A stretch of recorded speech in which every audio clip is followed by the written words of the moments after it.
Hey guys, welcome back to our channel. In this tech tutorial video, we're going to show you how you can enable or show weekends in your calendars on Evernote.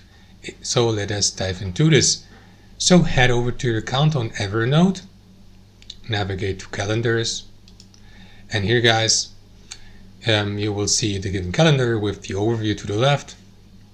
For example, with events and tasks labeled or marked with a color. And you may also navigate through the calendar here from month to month or from week to week. And yeah, or here in the top right.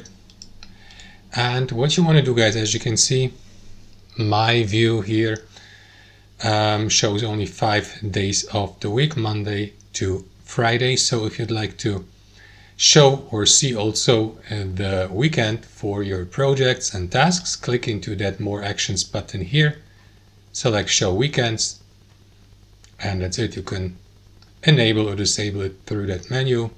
That's it. Thanks for watching, hope you enjoyed it, got some value from it, and we'll see you next time on our channel.